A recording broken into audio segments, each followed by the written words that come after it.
আমি তো রাধার সাথে আছি। রাধা আসবে ওর গুরুর কাছে, আদি যোগীর কাছে। আর সাবধান, যদি আপনি কৃষ্ণের প্রতি রাধাকে দ্বন্দ্বে ফেলার চেষ্টা করেন তো। গৌরী, আমার কাছে তো সবকিছুরই সমাপতন হয়। এর কারণ জানো? কারণ আমার কোনো মোহ নেই, তাই সেক্ষেত্রে আমি রাধাকে কেন দ্বন্দ্বে ফেলব?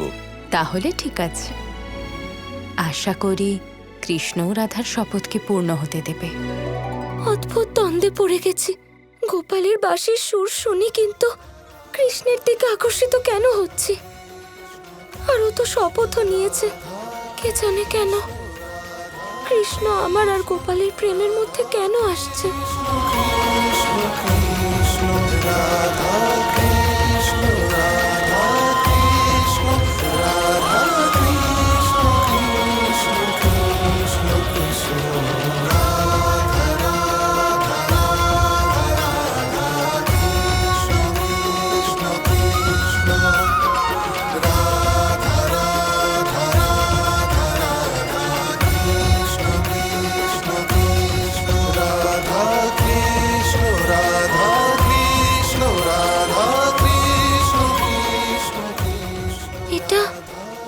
এটা কি দেখছি আমি?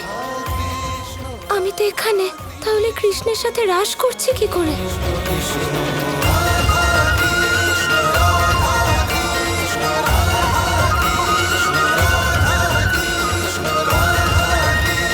এ কেমন মায়া? এ কোনো মায়া নয়, এ আমাদের প্রেমের সম্পর্কের ছায়া রাধা।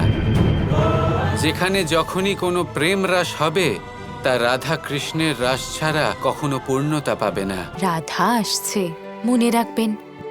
কৃষ্ণর পক্ষ নেবেন না, শুধু পরামর্শ দেবেন। আসুন আসুন, আসন গ্রহণ করুন, আসুন। এসো এসো রাধা, এসো। এ কেমন দ্বন্দ্ব আতিযোগী মশাই? গোপালকে এত ভালোবাসি, তাই ওর সাথে চলে যাওয়ার পণ নিয়েছি আমি। আর একদিকে কৃষ্ণ, ওর বাঁশির সুর শুনে আমি বিচলিত হয়ে যাই কেন বলুন? আমি কিভাবে সুনিশ্চিত করব আমার মনে কি আছে? এটা তো খুবই সোজা। দেখো, এটা তো শুধুমাত্র দুটো কথাতেই হতে পারে। যদি তুমি তোমার প্রেমী রূপে গোপালকে বেছে নাও, আর যদি তোমার এই সিদ্ধান্তের ফলে আহত হয়ে কৃষ্ণ পৃথিবী ত্যাগ করেন, আর কৃষ্ণের পৃথিবী ত্যাগের এই সিদ্ধান্তের ফলে তোমার কোনো দুঃখ না হয়, তাহলে গোপালকে নির্বাচন করার তোমার যে সিদ্ধান্ত, সেটা উচিত হবে। কিন্তু যদি কৃষ্ণের পৃথিবী ত্যাগের এই সিদ্ধান্ত শুনে তোমার মধ্যে বিন্দুমাত্র দুঃখ হয়, তাহলে তোমার উচিত নিজের প্রেমী হিসেবে কৃষ্ণকেই নির্বাচন করা উচিত। কারণ কোনো ব্যক্তির কারোর সাথে প্রেমের সম্পর্ক শুধু তার সাথেই হয় যখন ব্যক্তির অন্য কারোর দুঃখ দেখে দুঃখ হয়।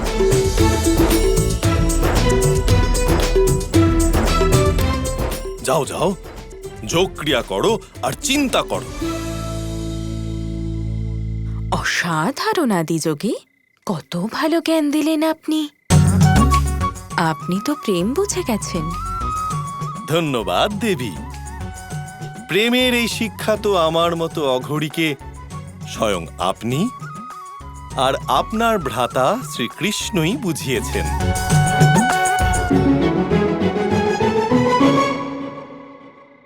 একবার এই তারাগুলিকে দেখুন দাদা। যদি গভীরভাবে দেখেন তাহলে দেখবেন এই সব হলো একই, সব পঞ্চমহাভূত দ্বারা নির্মিত। আমি অপেক্ষা করছি কখন রাধা কৃষ্ণকে এইভাবে গভীরভাবে দেখবে, প্রেমের দৃষ্টি দিয়ে দেখবে, বুঝবে যে এই সব রূপই হলো কৃষ্ণের। প্রেমের দ্বারা বুঝবে, সেই প্রেমের দ্বারা যা স্মৃতির ঊর্ধ্বে, ব্যক্তিত্বের ঊর্ধ্বে, এই মানব শরীরের ঊর্ধ্বে। সেই প্রেম যা আত্মার সাথে আত্মার মিলন ঘটায়, সেই প্রেম যা হলো পরিশুদ্ধ। আমি অপেক্ষা করে আছি যে কখন রাধা সেটা দেখবে। আজকের এই রাত্রি আমার আর রাধার জন্য দীর্ঘ হতে চলেছে। রাধা হলো শুধুমাত্র কৃষ্ণেরই। আমি আপনাকে খুব ভালোবাসি রাধা দেবী।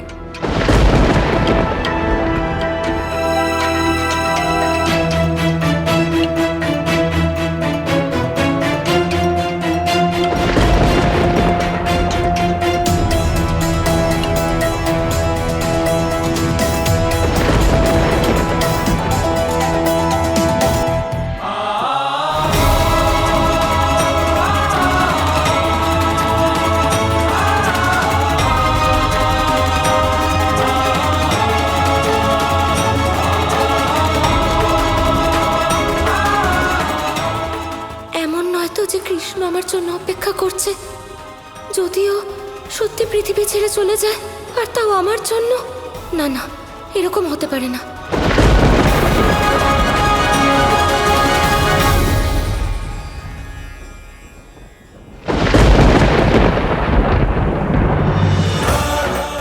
আমি কিভাবে ওকে ছেড়ে যেতে পারি? আমি গোপালের জন্য পৃথিবী ছাড়তে চলেছি, আর ও আমার জন্য। তাহলে কার প্রেম বড়, আমার গোপালের প্রতি নাকি ওর আমার প্রতি? কিন্তু আমি কৃষ্ণের কাছে কিভাবে যাই? আমি তো গোপালকে ভালোবাসি।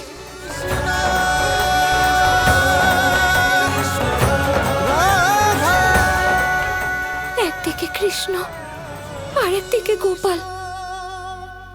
বুঝতে পারছি না যে কি করি। ব্যাস, আর দ্বন্দ্ব সহ্য করতে পারছি না।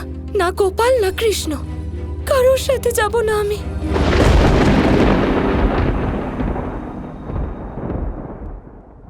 এখানে বসে আপনি কি করছেন রাধা দেবী? আপনার জন্য কখন থেকে অপেক্ষা করছি। আর আপনি তো রাধা দেবী প্রতিজ্ঞা নিয়েছিলেন, তাই না? তাও আপনি এলেন না। এটা খুব অনুচিত করলেন আপনি। গোপাল, আমি কিছু বুঝতে পারছি না। একদিকে কৃষ্ণের প্রেম, অন্যদিকে তোমার। কি করব আমি? তো আপনার প্রতিজ্ঞা করাই উচিত হয়নি। আমি বলেছিলাম আপনাকে এইসব প্রেম টেম আমার সাথে করবেন না। আমার দুঃখ হয় নাকি? নিজের শপথ পূর্ণ করো রাধা।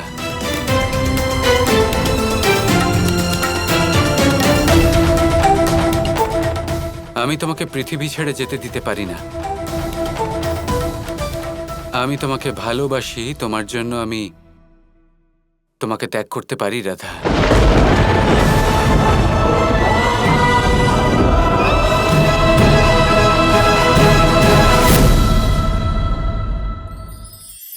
আমরা সবাই নিজেকে স্বচ্ছ রাখতে চাই, শুদ্ধ রাখতে চাই, পবিত্র রাখতে চাই। আর দেখতে গেলে এটা হলো আমাদের কর্তব্যও বটে। এবার এটার জন্য আমরা কি না করি।